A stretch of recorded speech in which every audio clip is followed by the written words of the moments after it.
Good morning and good evening. Welcome to our special Progress Semaphore event, leveraging generative AI to jumpstart your semantic knowledge modeling.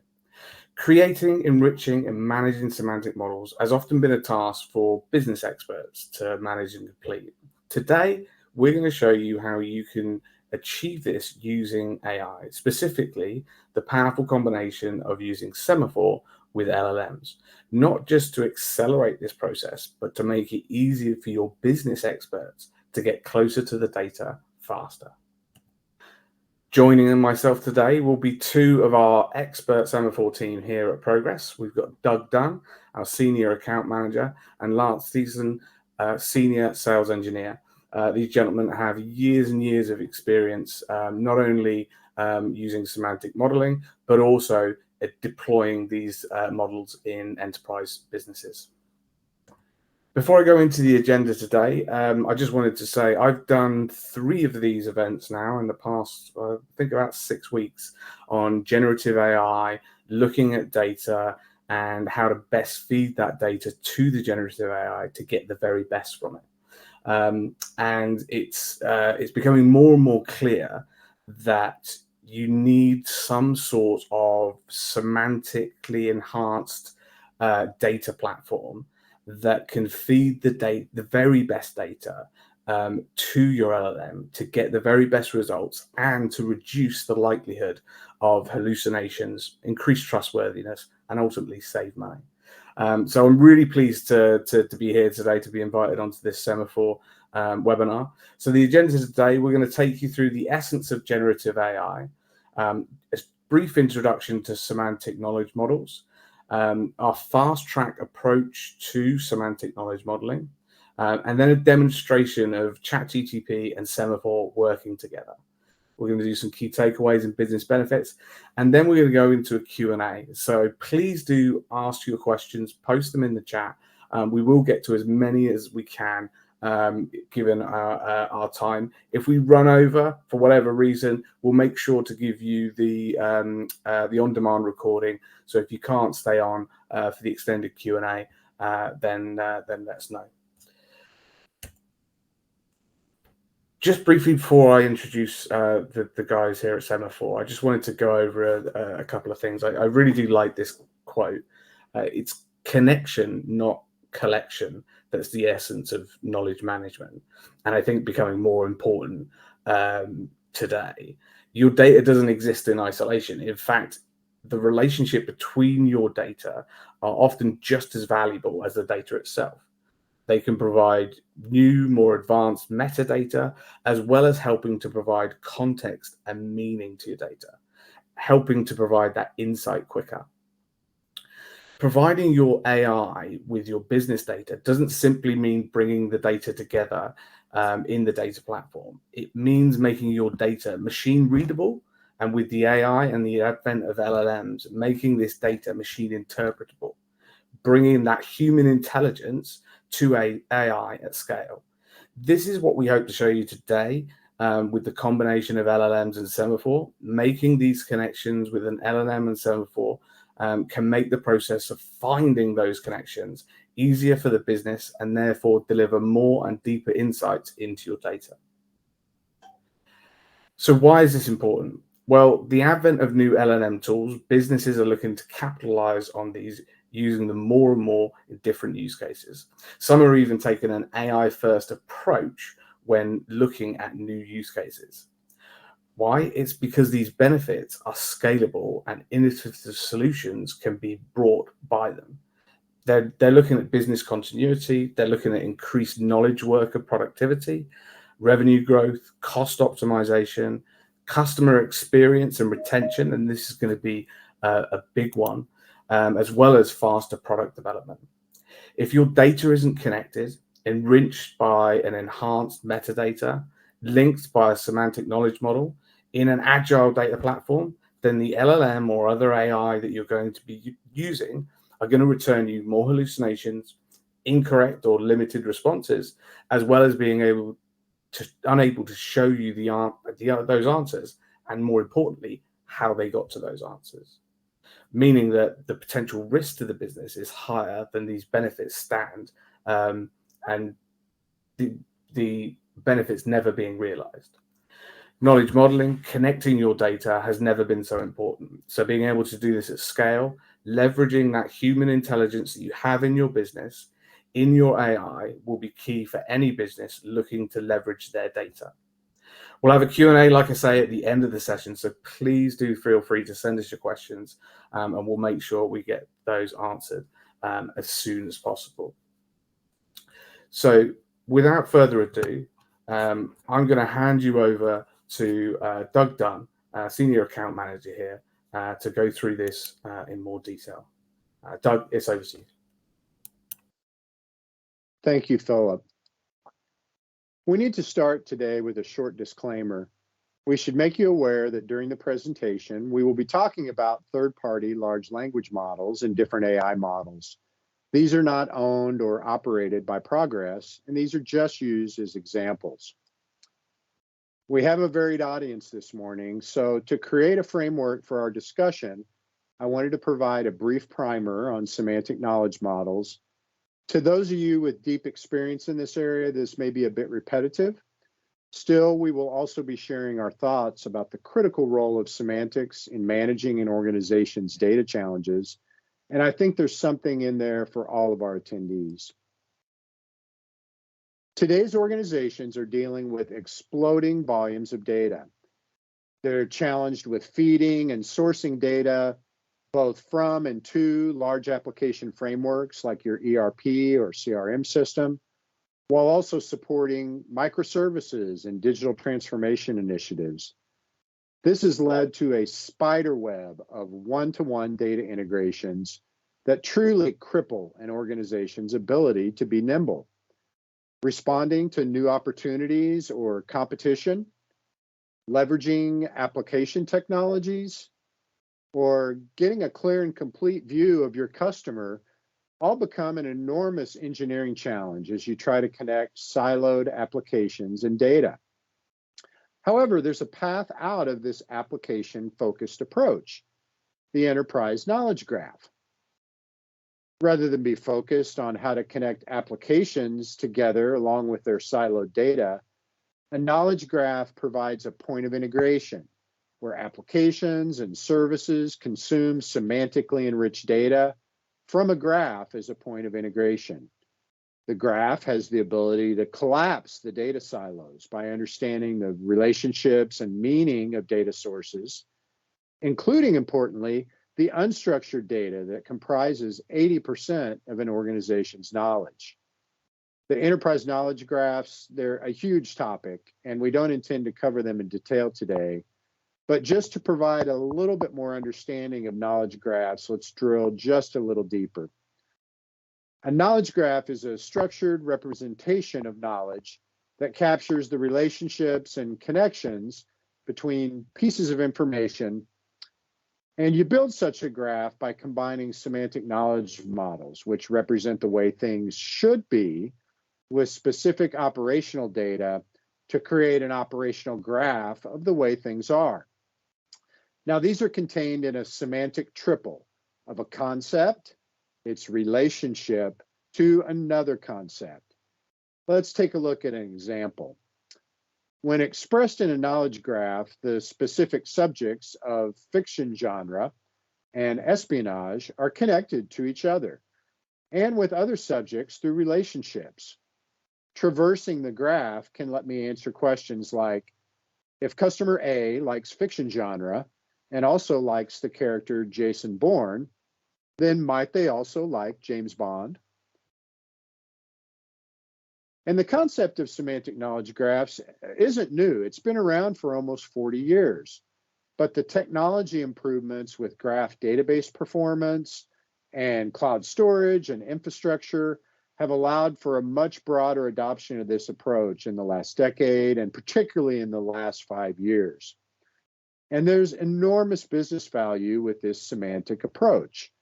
And the technical debt and one-to-one integrations and ETL processes that we saw represented in the unmanageable spider web of connections on the earlier slide is greatly reduced with a semantic approach. And this becomes even more critical as organizations look to integrate AI into their tech stacks. Knowledge graphs can assist in collapsing data silos for integration, creating a harmonized understanding of what data means across systems. And most importantly, this can be specific to your organization's unique domain of knowledge and desired uses. Semantic models are widely used today in any industry with complex data challenges, and it would be nice to know which industries don't have this challenge nowadays. Semantics can be the key technology that connects and provides meaning to your data. Sounds awesome, right? Well, how do we get there? We just established that semantic models describe these important concepts and relationships and structures contained in your data. And this is the essential starting point for getting to this brave, new, and powerful world of knowledge graphs. Our customers use Semaphore to build and manage these semantic knowledge models and model the concepts and relationships in their data. And during the demonstration part of our webinar today, we'll show Semaphore's modeling capabilities in conjunction with generative AI. But Semaphore also provides some additional inputs into the enterprise knowledge graph. Our classification process allows you to create semantically enriched metadata for your structured and unstructured data. And this can then be published to enrich the enterprise knowledge graph through our integration capabilities. Semaphore is an incredibly powerful solution, but for today, we'll primarily be focused just on its knowledge modeling capabilities. Okay, so we need semantic models, but how do I get started? Whether you're just trying to give yourself a creative starting point or getting some assistance with an unfamiliar domain of knowledge, or maybe you need a boost in developing more advanced skills, all of these examples can be a very steep challenge. So how can someone get started? Well, we have an approach with our clients to help them source the necessary modeling information from both internal and external authoritative sources. This fast-track development gets you on the path to putting your models to work much sooner than starting from scratch. Our product, Semaphore, also has some important features that make the process of ingesting and then enriching these models much easier. And we'll show some detail on this in our demonstration. So it was in the title of the webinar, where does generative AI come in? Well, one of the recommendations for those getting started with generative AI is to start small, choosing easy to implement, low-cost projects that provide quick wins. And what we're talking about today with using generative AI to help us with fast-tracking semantic modeling is exactly that. It's a quick win. The number of parameters and volume of training data for the most recent large language models has increased exponentially. And this has us thinking around the value of them as a source of knowledge. These supermodels, along with generative AI chat interfaces, provide a great new source of inputs to fast-track your semantic modeling efforts. As mentioned before, they're trained on enormous volumes of text data, and they also have knowledge of semantic modeling structures and code writing capability. Taken together, these features make generative AI a powerful new tool for our fast-track approach. Now, just a few words of caution. Many of you may be aware of some of the concerns with these generative AI systems. It's important to understand the outputs you receive can be incorrect. They may be missing more current information. They may contain significant biases in their training data or in their algorithm. And since they're just machines, they lack our human reasoning and understanding. So let's drill into this in just a little more detail. Stanford University has created a model transparency index. Now, this is a very busy image of their current scoring. So what are we looking at? Well, about a third of the scoring is based on how model developers build their models. Among other things, this includes the level of detail provided about the training data that was used. Another third of the scoring is concerned with the model itself, including its trustworthiness, risks, and the developer's efforts to mitigate those risks. And then a final third involves how the models are being used for downstream. With 100% being a top score, if you look on the far right at the average score for each of these categories, you'll see that the numbers are not very encouraging. But despite these low scores, the important point here is not that these models don't have value. In fact, for example, if you look at the capability score for OpenAI in the highlighted box, it's quite high. Our point is that with the current state of technology, there remains an essential need to have a human in the loop when preparing generative AI inputs and for the validation and use of generative AI outputs. Whether these are subject matter experts confirming, adding, correcting the model related to their area of knowledge, or an information scientist making structural decisions about the model to best fit their organization's needs. So right now we'd like to transition to a demonstration. We're going to incorporate generative AI into our approach of fast-tracking model development, but then also show how tools like Semaphore can be used to put humans in the loop with a powerful tool set to accept the inputs of generative AI and then enrich, validate, manage, and put those semantic models to use. So I'd like to introduce you to Lance Thiessen, a solutions architect with our Semaphore team, and he will walk you through this approach. Great, thanks, Doug. Let's jump right into the demo. Since Doug and I have a passion for hiking in the wilderness, we went ahead and decided to use public domain knowledge and data on U.S. national parks for today's demos and focus in on the Great Smoky Mountains National Park. We'll kick off the demo by doing a classification of a document that was provided by the Park Service that's about the Great Smoky Mountains. The goal is to determine the aboutness of this document without it having a direct reference to the park inside the text. Then I'll describe in great detail how we were able to build the model using public domain knowledge and data provided by ChapGPT, and then enriching the model using Semaphore. These steps include creating a high-level model of the U.S. national parks using ChapGPT, importing those results into Semaphore to create a park ontology, and then further enrich the model with Great Smoky Mountain data via ChapGPT. After that, I'm going to do a final demonstration on how Semaphore can enrich your new ChapGPT generated model. Oh, great. As promised, we're going to do a classification demonstration. I have a document that's about the Great Smoky Mountains, and we're going to go ahead and run it through our document analyzer tool to see how it classifies. And the goal is to see if Semaphore can determine if we're talking about the Great Smoky Mountains based on the text that's in the document. So this tool, this document analyzer, is a part of Semaphore. You wouldn't use it in production. It's more of a development tool or a demo tool or QA tool, trying to see how some text or documents or sites are classifying so that you can tweak it and get the appropriate results that you like.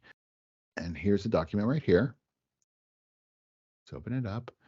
And what I've done, just to make it a little more complicated and make Semaphore work a little harder, is I've scrubbed out the string Great Smoky Mountains National Park, and I replaced it with the subject. Okay, so just to show that I got nothing up my sleeve, I'm going to go ahead and do a search for the string Great Smoky Mountains.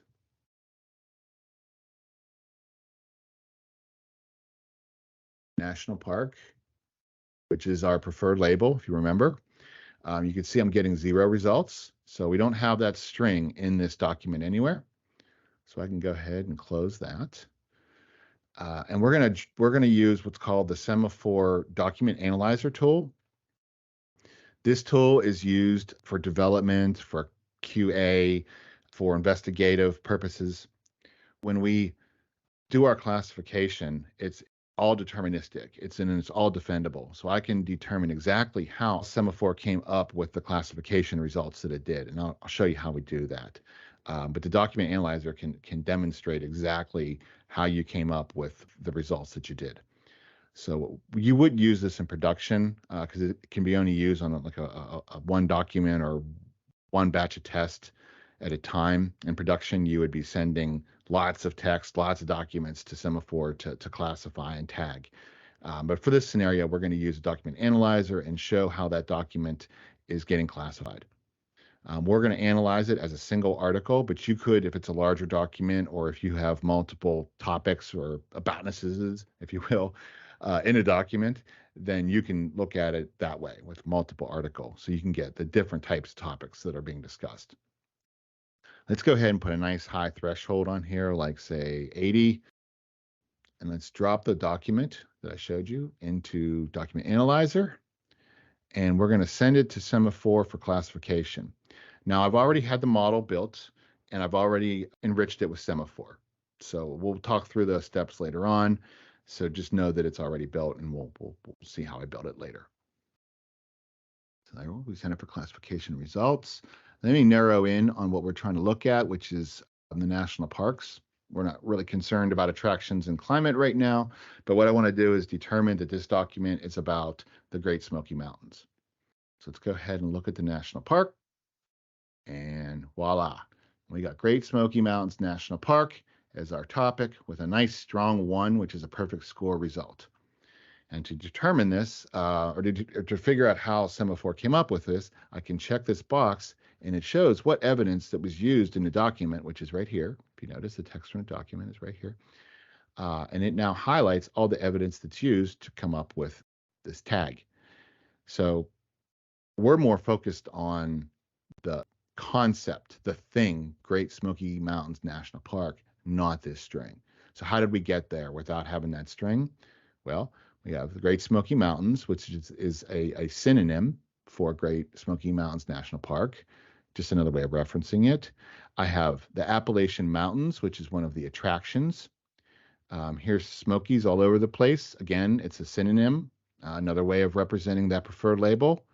And then I have Clingman's Dome here, which is probably one of my second favorite attractions at Great Smoky Mountains. I think Cades Cove might be my favorite. If you've ever been there, it's a wonderful, wonderful place. So I have all this evidence about the Great Smoky Mountains that's in this document, and Semaphore is able to determine, oh, that's what we're talking about, even though that string's not there. What we're looking at here is the process for generative AI for model creation. Basically, you'll have a user asking ChapGPT to build us a knowledge model. Simple as that. So what I did is I asked it to create a taxonomy based on the top U.S. national parks, including area, number of visitors, and climate in CSV format. I chose CSV format because most folks are familiar with that. We also could do things like put it in RDF format, which I do have an example to show you. I played with doing SCOS Excel and SCOS, and ChatGPT was able to give me the same kind of ontological information in those formats as well. So what we're looking at here on the right side, on the upper right, is the code that ChatGPT spit out to me. You can see that it has the national park, state, the area square miles, annual visitors, and climate. I find the more information that you give ChatGPT and the initial question, the better the results will be. So if you identify the properties you want to see in the question, in the query, you'll see some pretty good results, and they'll improve as you do that. Down below there, you see the same data represented in a CSV format. So I threw it into a CSV, and I use that for my import. Semaphore has a great mapping tool that can basically go from an Excel spreadsheet or a CSV, mapping it into the fields inside a Semaphore, inside your model. And then you can also do things like you can add your concepts, you can create your relationships between those concepts, you can import synonyms and import additional concepts, which we'll show some of those as we go along. So as promised, I asked the same query, create a taxonomy based on the top 10 national parks, including area, number of visitors, and climate in RDF format. So you can see that it's possible to do that as well, and it gives you some information about the descriptions and such. So if I went with this kind of format and imported into Semaphore, I might have to do some things like changing the namespace or making sure that I have the titles the way I want them. So there might be a little configuration in your import file, but it's completely possible, and ChapGPT is doing most of the heavy lifting here. So this slide is describing how I imported into Semaphore. On the side here, you can see I imported the data as 4 different facets. I have my national parks there, my 10 national parks. I have the states that are in scope. I have the climates of the that are in scope of this model, and each park was listed as its main attractions, or it's some of its attractions. On the top part here with the this space here, these are basically relationships that I might have between states in the model and parks. So this is a custom relationship between 2 concepts. And I can put some constraints in my model that this relationship is home to and is located in, which is the inverse, can only use states and park concepts. They're basically classes, right? So we're able to create those relationships between for instance, the Great Smoky Mountains National Park and the states that it's included in, which would be Tennessee and North Carolina. We also have the ability, if you have multiple concepts on a single line, you can Semaphore can identify that by using whatever identifier you want to use, like a pipe or something like that, which is what's happening here. So basically, we're saying in this here is I want to have a relationship with states located in, and then the preferred label would refer back to the national park. As Doug mentioned, it's important to have a human in the loop because ChatGPT data can sometimes have issues with it, whether it be not accurate or not reflect what you're trying to show or display. So it's important to have a human in the loop to make sure that everything you're doing is on the level and accurate. With Semaphore, we have a couple different ways to do this. One, which is on the right-hand side, I'm showing what's called our knowledge review tool, which is a great crowdsourcing tool that we use in Semaphore to harvest information from the subject matter experts and can verify information from the subject matter experts. And we're looking at a view that they can use to search the model. They can do a tree view, which will basically be a hierarchical view. They can drill down, which is, I'll show that in a second. You can use a search as you type, which is the box where it says search the model. And then the view that we're looking at is the visualizer, which is very cool. So you can see that we have the Great Smoky Mountains in the middle. That's the concept we're looking at. We see its top concept is U.S. national parks. We have its main attraction right now there, and we show its climate as humid subtropical, and it's located in Tennessee and North Carolina. So we can use this SME tool or this we call it the KRT, knowledge review tool, to help verify that this information is accurate. And they can even make suggestions to the curator of the model that they can import into the model as well. So on the right side here, we're looking at that spreadsheet.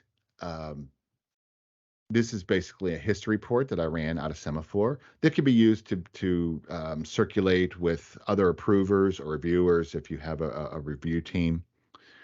And then below where it says commit pending changes, this is a screen from Semaphore that can be used if you have like a review process before you push to your production environment. So you could have a gateway, a checkpoint, if you will, for maybe an advisory committee or something to look at the changes before they're committed to your production site. So these are just a couple examples of how we can apply a human into the loop of the process of building these ChatGPT generated models. So here we go. This is our initial model, completely built on ChatGPT data. I'll do a quick walkthrough of what we're looking at here. This is a Semaphore screen. This is the concept we're looking at, the Great Smoky Mountains National Park. You can see it's of the park class. There's our preferred label. If I had any alt labels, but we haven't imported any yet, this is where your synonyms would be. So alt labels could be synonyms, abbreviations, slang, code, anything that's just a different representation of the preferred label or of the concept that we're talking about. And then we can also add additional metadata, which I've done. I added our annual visitors and our area. Some other things could be like your description, an image, other metadata fields that might be important for whatever use case you're doing. Over here, we have our associative related concepts. We did import attractions. Remember, each one had its own attraction. This was the attraction we saw, diverse plants and animal life, the beauty of its ancient mountains. And then we had a couple other relationships that we included. Has climates, humid subtropical, and where we're located. All right, so we got our model built, yay. So the next step is we want to add more, further enrich the model and do some entity extraction. We can do that with ChapGPT as well. What we do is we have our prompt for the user, ask it a question, and get ChapGPT to give us some suggestion of some additional concepts. And this view should look similar to before. We got our question. ChapGPT, give me a comprehensive list of attractions at the Great Smoky Mountains in CSV format. Again, we could do it in SCOS Excel, RDF, XML, other formats, but I'm going to stick with the CSV. Again, it's familiar with folks, and we have a great import tool. On the upper right, you can see that we have the code that was kicked out by ChatGPT, attraction, type, and description. Notice I didn't even give it the properties I wanted. I liked what it gave me, but I could have done that. I could have added more there. And then down below, I have my CSV. The only thing I added to this was I needed a reference to the park, so I preferred label to attach these two for my import. So I did add Great Smoky Mountains National Park, which was our preferred label, as a reference point, which you'll see when we do our import. Okay, this is how we import the data into Semaphore. You can see that we have the park listed, the attraction, the type, and a description. The park refers back to the preferred label, which is referencing the attraction, like I said earlier. We have our class name, which is basically the type, because we just introduced a number of new classes. And then we also have a little bit of a description, which I'm going to put as a note on each of the concepts. So once I do my import, you can see that we've added quite a bit. This is the visualizer view. Last time we looked at the model, we were looking at what's called the detailed view. This is the visualizer. It's a nice little bubble graph, lots of colors. The reason we're seeing all the colors is I color-coded the classes, which the legend for the classes are all right here. You see we have our park class, which was already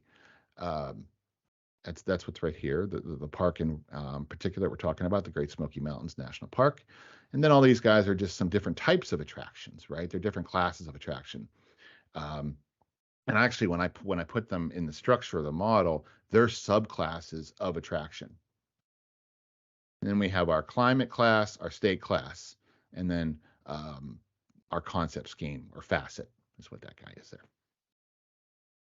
And then we also over here have some more details that I should point out. There's the class, the preferred label that we're looking at, of the concept, and then some of the metadata fields that we had brought in earlier.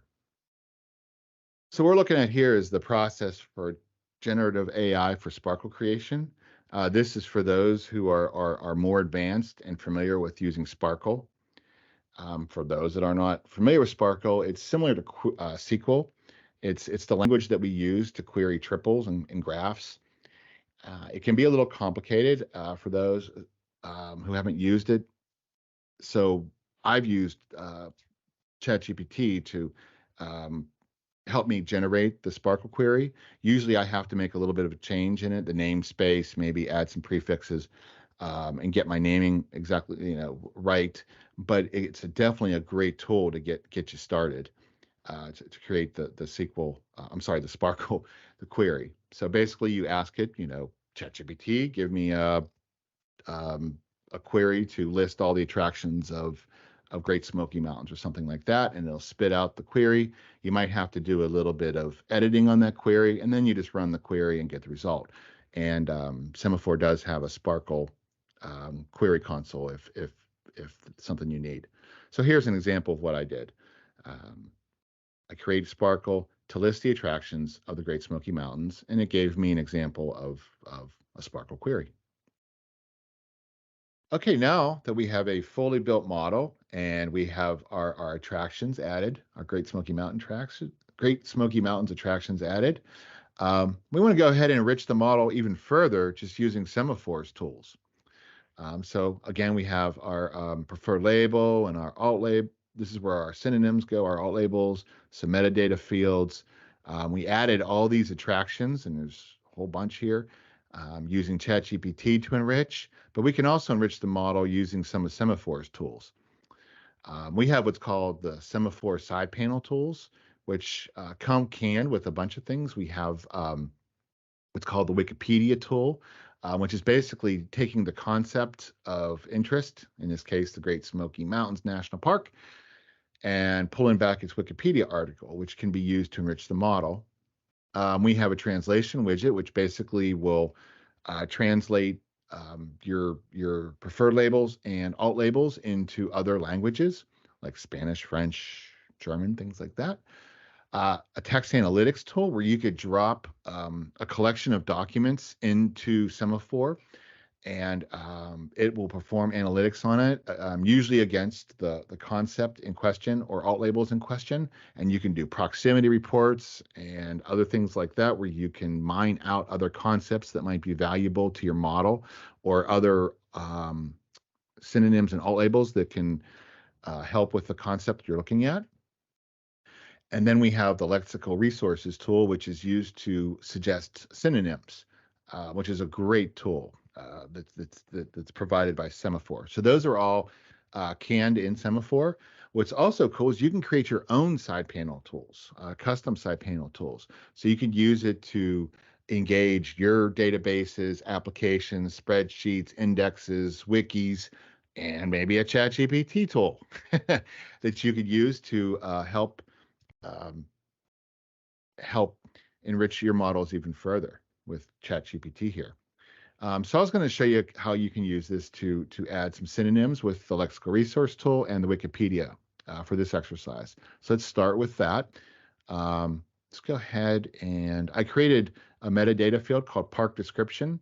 By the way, I put a constraint on it that can only be used for park, so I couldn't add this to an attraction itself. So let's add that, and I can just highlight this paragraph here that's describing the Great Smoky Mountains National Park, drop it here, and save it. Voila! Now we have a nice description on our model. I could even add the image. I could scroll down. I could put some of the maps on there, which would be cool if you're doing a use case with the search engine and you want to raise an image that hover over. You could do that. And then we get some more great information, more metadata field information that might be helpful, that you could drop into here.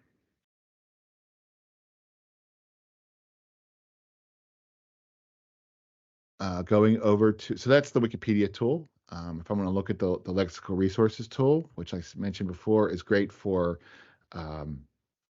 enriching the model further. If you remember back to the demo with the classification, I had some alt labels in there. They came from here, basically. So I have this one here, the GSMMP. That's a great abbreviation. I'm going to go ahead and select that. And it's a special type of a alt label synonym, so I'm going to do it separately. You can see that it brought over that acronym. I can even add one if I want to. GSM is one. I remember bumper stickers all over Tennessee that have the GSM on them. And I have a special type of an alt label that I put into my structure called abbreviations. So I'm going to save them that way. Right. So there I got my synonyms, but I could also go ahead and pick some others. Great Smokies. Great Smokies, Smoky Mountain National Park. Oh, look, there's a different spelling with an E and the Y. Let's grab that guy. Let's see, we got Great Smoky, Smoky Mountain. So they're just different representations of the same of the preferred label. Excuse me. So let's go ahead and add these guys. I can select the type I want. I'm just going to leave them in as just plain alt labels. Click Save. Now I have those. And when we were doing our classification, Member Smokies was popping up. That's where we could do that there. I also remember I had a you could embellish, or I'm sorry, enrich the other concepts, the attraction concepts. So I took Appalachian Trail, and I think I did a couple of those too. I think I did like the Appalachian Hiking Trail. You can do the Appalachian Mountains. I included that in my demo as well. So let's go ahead and add those. It's all labels. Yeah. So you see how you could use the side panel tool for additional enrichment of the model. So that's it. With that, I hand it back to Doug. I thank you for your time and look forward to more conversations about this in the future. Thank you. Thank you very much, Lance. That was very interesting. And you've either inspired me to visit a national park or get started solving some information challenges. Very interesting. In our demo, we used a public domain example that wasn't related to a specific industry. Well, I guess maybe we can consider travel and tourism related to that for sure. But the approach to fast-tracking models specific to your organization works the same across many business functions. Think HR, marketing, or logistics, for example, or any industry verticals. The approach we've shown is especially valuable as it takes this readily available public domain information and then using a human in the loop allows you to customize and enrich it for your specific purposes. I hope you found this interesting and that you might leave our meeting today with some plans to try this for your own purposes. Much of what we showed can be done with public domain generative AI models like ChapGPT. And if you're not currently a customer and you wanted to explore what was done with Semaphore, you can register and download a trial version of our software via our website. And as you explore this, I would encourage you to first carefully consider and test your prompts and evaluate the results that are returned. This will provide the best results. And as we noted earlier, problems exist with generative AI. So even if your prompts are great, it's essential to trust but verify the outputs that you receive. And finally, what you get out of generative AI will certainly require additional work in order to put it to productive use in your organization. And as we saw today, Semaphore provides a great set of tools to get this done. If you need to explain to someone in your organization the value of this quick win approach, we think there's some clear business benefits. Using this approach lets you most quickly get the desired models in place. This is that quick win that IT leaders are being encouraged to embrace in the AI space. Using human-in-the-loop capabilities with Semaphore, you have a more trustworthy implementation of an AI-supported solution. And this approach provides a novel boost in productivity for those of you involved in model construction. Hopefully we showed that today. And finally, this solution is not something that can only support a little tiny experiment. Using the tools we've shown with enterprise scalable Semaphore, you have a production-ready platform ready to build semantic models on an enterprise scale. I think we've shown you a few ways today of how Semaphore can enhance generative AI's output to increase the productivity of your model creation, management, and consumption activities. If you're interested more in this approach, we'd be glad to assist. Just reach out to either Lance or myself, and we'll be glad to help you with more information or with answering questions. And speaking of questions, we have time left for questions today that some of you have submitted via chat. Let's see what we have. Philip, can you lead the discussion?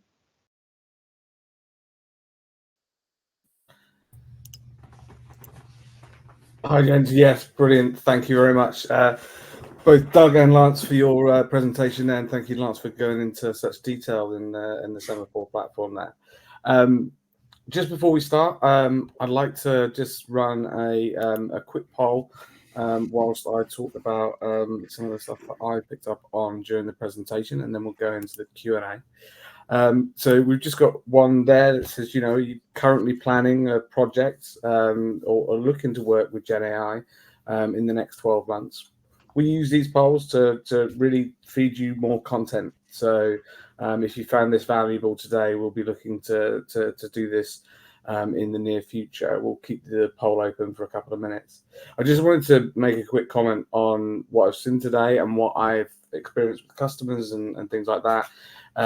I know Doug made a good point on this earlier. Looking at these models that people create can be daunting. You're looking at this as a seeing these huge models and thinking, wow, how am I going to get started? Semaphore is a great way of doing that because of its its UI. Even someone like me who is very, very much a novice to this can understand and how to use it to help classify data, look at the fact extraction element of it, and the entity identification and things like that, and really enrich your data. You can also use on external ontologies. You can bring those into the piece to help you classify that data and help you build those knowledge models. And so, we would say, just reach out and speak to us. Both Doug and Lance and the entire Semaphore team here have got a vast array of knowledge in this area and have done many implementations of this at scale in enterprise organizations. So yeah, it's definitely worth looking at. I'm just going to ask one other question on the poll before we crack on with the Q&A. But we're looking at the concerns around using generative AI. We've talked about some of those today, but there are others as well. And so we'd love to know what your concerns are in your organization, you as an individual, what you're hearing. So please do let us know. Again, we're looking at the content we do for 2024 and how to build on this topic, because I don't think it's going away anytime soon. I'll leave that up for a few minutes. Just before we jump in, and we have got quite a few questions in the chat, so that's really good to see. What would you say is the key takeaway of what you've seen so far in generative AI and the use of Semaphore in conjunction with that? I'll ask Lance. What's your thoughts on that? I'm sorry, could you repeat the question? I'm just saying so we've seen generative AI roughly for about a year now being quite popular. And it's had some trips and falls and some stumbles and things along the way. But when you're talking to customers, what are you seeing when they're talking about knowledge models and Semaphore with using that? Right on. Yeah. There's been a lot of excitement on the topic. Everybody's been wanting to know how can we use it in conjunction with Semaphore, in conjunction with the knowledge model, in conjunction with our search apps and our business intelligence apps and all the things that we use Semaphore, the Semaphore use cases. So we've seen a lot of those conversations. There's been a lot of concern, about the legalities, about the hallucinations, about the plagiarisms. Will it replace us? Those kind of concerns. There was a lot. I was at KM World last week, and there was tons of discussions about that there. That was very encouraging. So what we were trying to focus on when we were looking at how can we use this with Semaphore would be what would be the best bang. It's what Doug was talking about. Every time I showed that classification demo, we have other versions of that demo. It's always like, oh my God, how did you do that without the string? How did you figure that out? And then I show them the model, and they're like, oh my gosh, that's so simple, but where do I get started, right? Like, Yeah. and that's where I thought this is like, and me and my colleagues, we thought this is a great place to start, and the enrichment, right?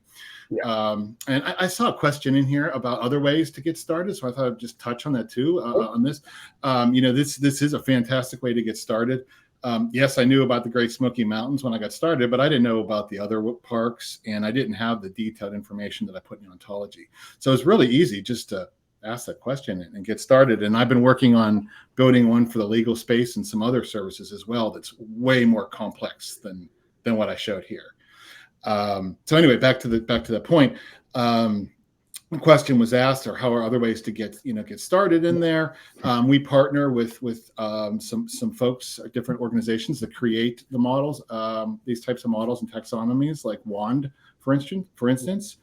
Another would be is there are authoritative knowledge models out there already, right? And some of those we can link to, like if it has the reconciliation service, we can link directly into like a DBpedia or Wikipedia.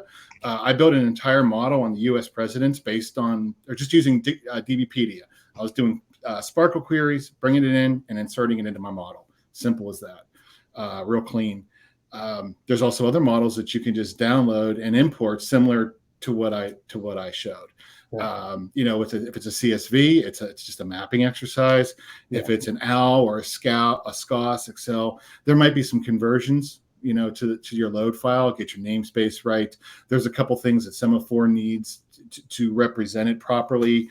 That need to be added in, but it's pretty simple and straightforward. So yes, there's a lot of other ways to get the data into Semaphore very easily.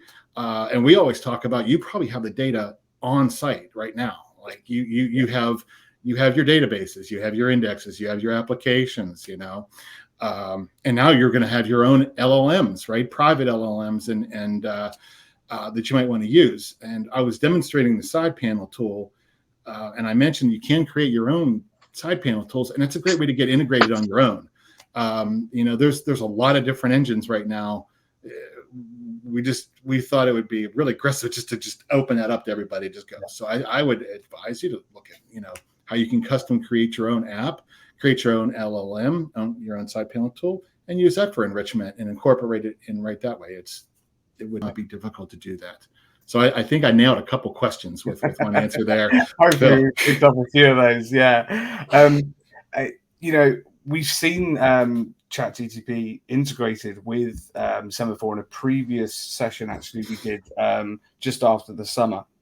That's available on our Bright channel, and that was one of our partners actually, who brought in ChapGPT as a widget into one of their applications that's powered by Semaphore and other progress technologies. So we're already integrating the thing into the tool, but there is nothing to stop yourselves from developing your own integrations in there as well. So correct. That's really good to see. Doug, are there any best practices or strategies that can be followed to ensure like the quality and accuracy of the data using the creation of these knowledge models? Yeah, sure, absolutely, Philip. Some of what was shown today would be a part of those. What we'd recommend is that you take advantage of the available resources that you have to validate the accuracy of those models that were created on the input side. And so this might include using some of the enrichment tools that Lance showed. And examples of that would be, let's say it said the Great Smoky Mountains Park was in California. Well, when you were on that concept of Great Smoky Mountains and are using the side panel would tell you, oh, by the way, that's not in California. So there's some opportunities to validate things there. The other thing that we didn't really demo that, but we showed screenshots of that, was the knowledge review tool, where whatever your domain of knowledge, it's important that you'd be able to validate that against the subject matter experts that you've got within your organization. So in this case, there would be people who knew about the parks and would be able to make the corrections to that. There's also some things within Semaphore around using queries and validation tools like Sparkle and Spin rules that can go in and look at model structures and make sure that those are correctly formatted, the architecture of those, of how you would deploy those within your organization. Mhm. Great. Yeah, no, it's really interesting. I think, you know, when you're talking about security and you're talking about making sure that the model's correct, that sort of data governance, data management, master data management sort of conversation is so important for AI, because you feed bad data, you're going to get bad data out.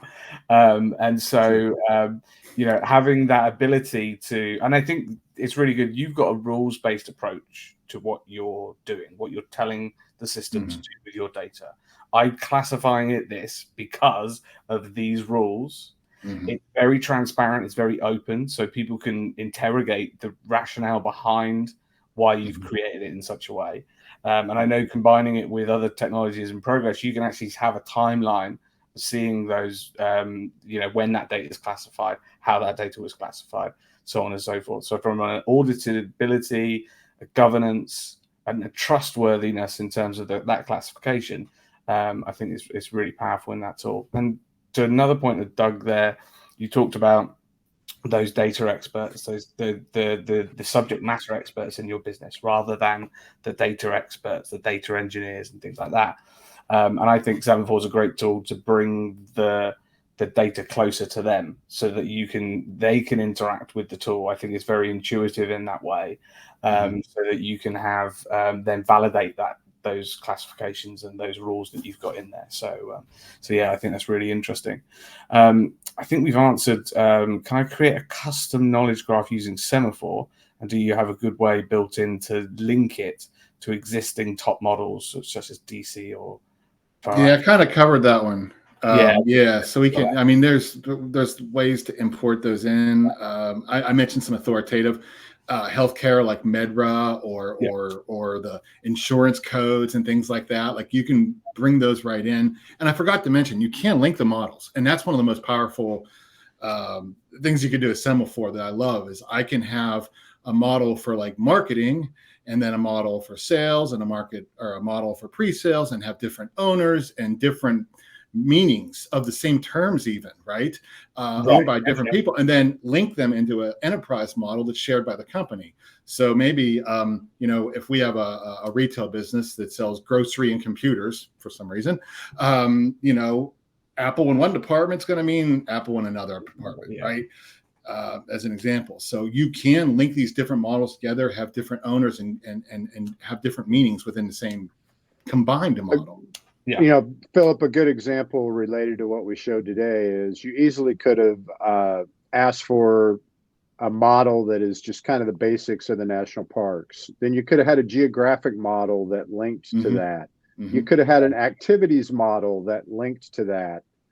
And each of those, you might have people who are experts on activities, who know all about rock climbing, know all about backpacking, know all about hiking. And they could build out those models and then make those activities then available to the broader national park model. Yeah. And again, it's that, going back to that point, it's human intelligence at a machine scale. You are changing the data from just being raw data. You're changing that data to make it not only machine readable, so it can read it, but actually machine interpretable.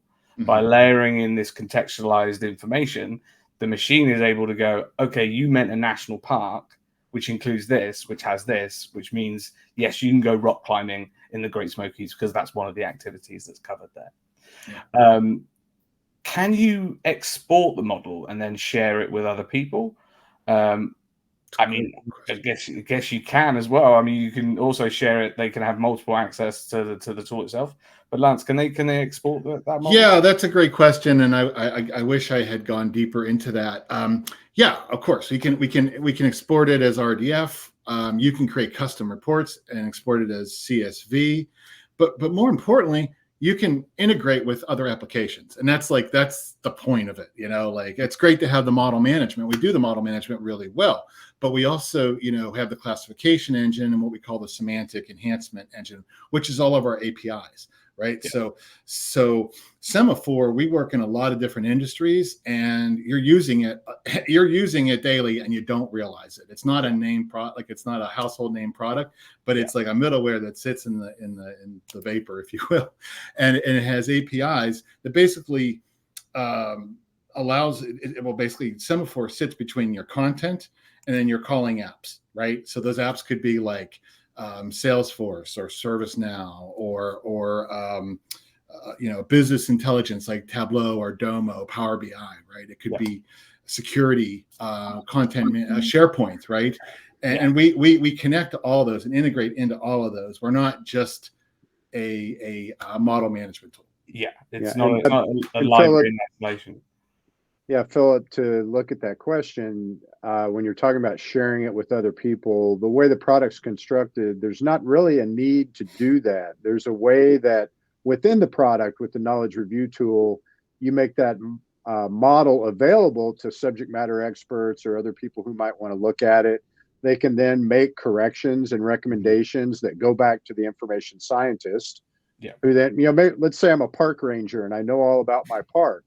Well, I can make recommendations as to things that might be changed, but do I really want to commit those to a model from a park ranger with all deference to them and their knowledge? They don't know much about this particular topic of knowledge modeling.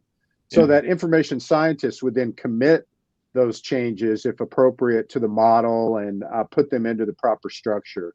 So there's some real rich tooling around that allows business users like yourself and I to really contribute to these type of projects. Yeah. We've just come to the top of the hour. So, I just want to make sure people, if they've got meetings, they go to them. We'll stay on for a few more minutes because there's a couple more questions, I think, in the chat that are really useful to ask and address. If you need to leave, then make sure we'll make sure to get the on-demand recording to you as soon as possible. One question that's good. So, how do we feed the data to an LLM? Is it by enriching the document with tags for the LLM to use in its vector database, or are you inserting the data through like a RAG retrieval augmented generation process with the knowledge graph? If the latter, what I'd say, Philip, is that we had a webinar kind of exactly around this topic. That I think we could probably forward that to the question attendee. That's one approach, and I think there's another approach that's being discussed that as training tools are made more available to let you kind of build your own LLM. There's an approach that you can certainly use the semantic knowledge and a graph when you're adding the instance data to that to help go build out that LLM. But, that's not an inexpensive undertaking.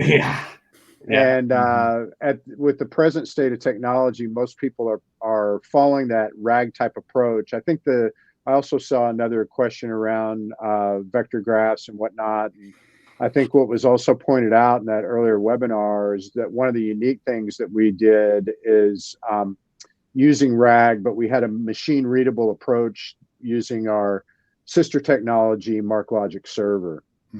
So I think I could refer you all to, and we actually captured the information on the people ask the questions. We can feed that information back to you, let you view the webinar and answer any questions around it.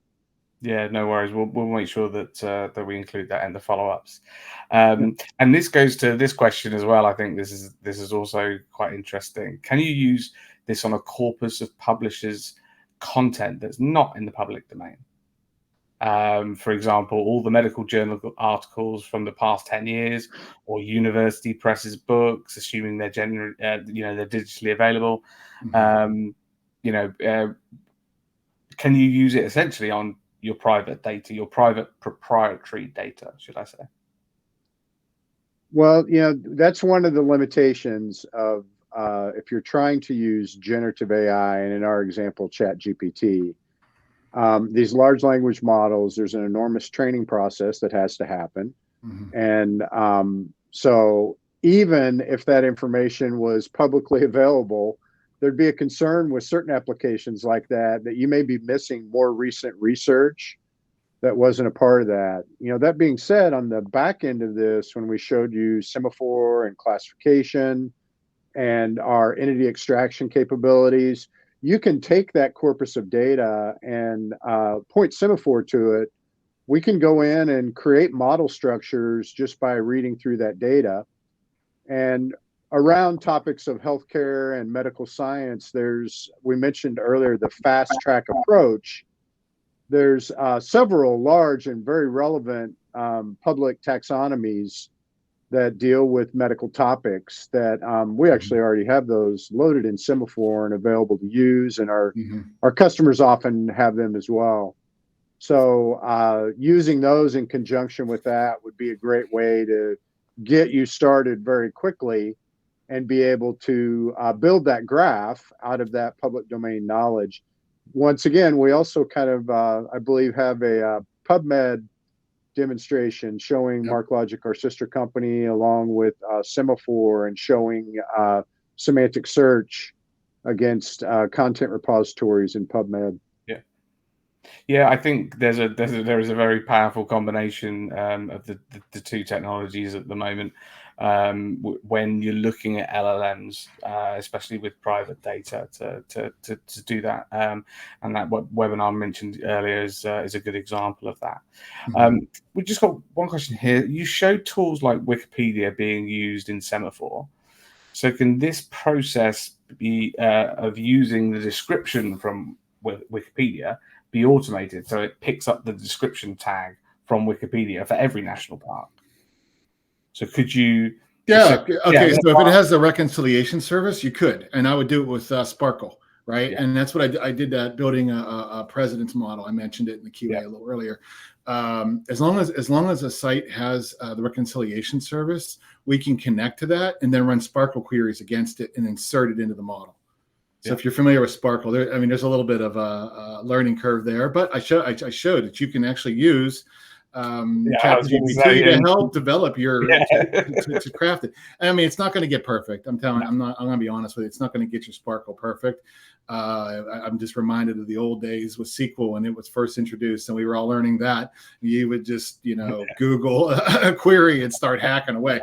Don't encourage that. I used to have to defend our databases from that kind of behavior, but you can see how you could do it with this. It's an interesting. It goes back to that. Will it replace humans? I don't think it will. No, not an LLM. No. I think the AGI is a very different conversation.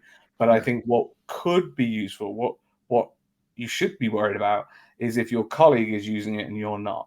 If your competitors are using it and you're not, because that makes you replaceable. And it's like the advent of the mobile phone or the laptop in business. It changed the nature of how we did business.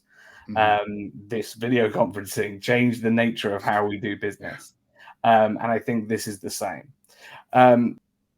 We've got a good one here. We'll do one more, and I think this is a good one. Apologies if we haven't got to everybody. We've had a lot of questions in here. We've had a lot of people register for this and attend today, so we will get to as many as we can on here, but I think we'll probably bring it to a close. With this, I love the idea of building a custom gen widget in the Semaphore side panel. Is there any documentation to get a developer started? What programming languages are supported? I believe all that documentation's in GitHub, if I'm not mistaken. If it's not, I will find out. My next meeting is with the tech team. I'm going to talk to them, and if I am wrong with that comment, I will share it out with the person that asked the question. But I'm almost positive the side panel tool custom development kit is in GitHub. Okay, perfect. Yeah, to be clear, we do have it's an extensible framework. You can build your own side panels, and Lance will direct him to where the right information is. Great question, and thank you for that. There was a couple different questions about importing and integration and such. And I think that's a valid point.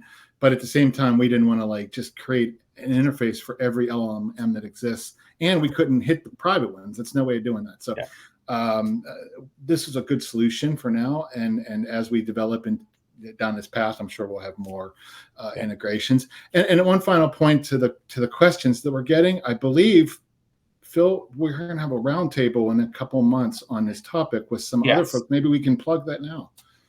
Yeah. So coming up in the new year, we've got a lot of different activities. We're going to be having a roundtable with people from MarkLogic, from Semaphore, all in progress, talking about AI, generative AI, what we're doing in the space, what our customers are doing in the space, what we're seeing there. And I think it'll be a really interesting conversation. We've got so many questions. I really do apologize we haven't managed to get to them all, but we're running over the hour quite a lot. Thank you so much, Lance and Doug, for inviting me on to this webinar. It's been great to have the conversation with you guys. I'm always fascinated by what can be achieved with Semaphore, especially from a MarkLogic background, because I think a lot of our customers are ready for that tool. The recording will be shared with everybody that's registered and attended today's session. We'll try and get a version of the presentation that you've seen today out to you guys as well, so you can take some of that content away from you. If you want to contact us, then we'll make sure we've got that contact details in the follow-up emails that you're going to be getting as well. And yeah, thank you, gentlemen, for your time and the effort that you've put into the presentation. And thank you, everybody, for joining us today. And we look forward to 2024. We're going to be having a lot more of these style discussions. And I look forward to seeing where that goes. So cheers, Doug. Cheers, Lance. Thank you very much. Thank you all. Thank you, Philip. Good stuff.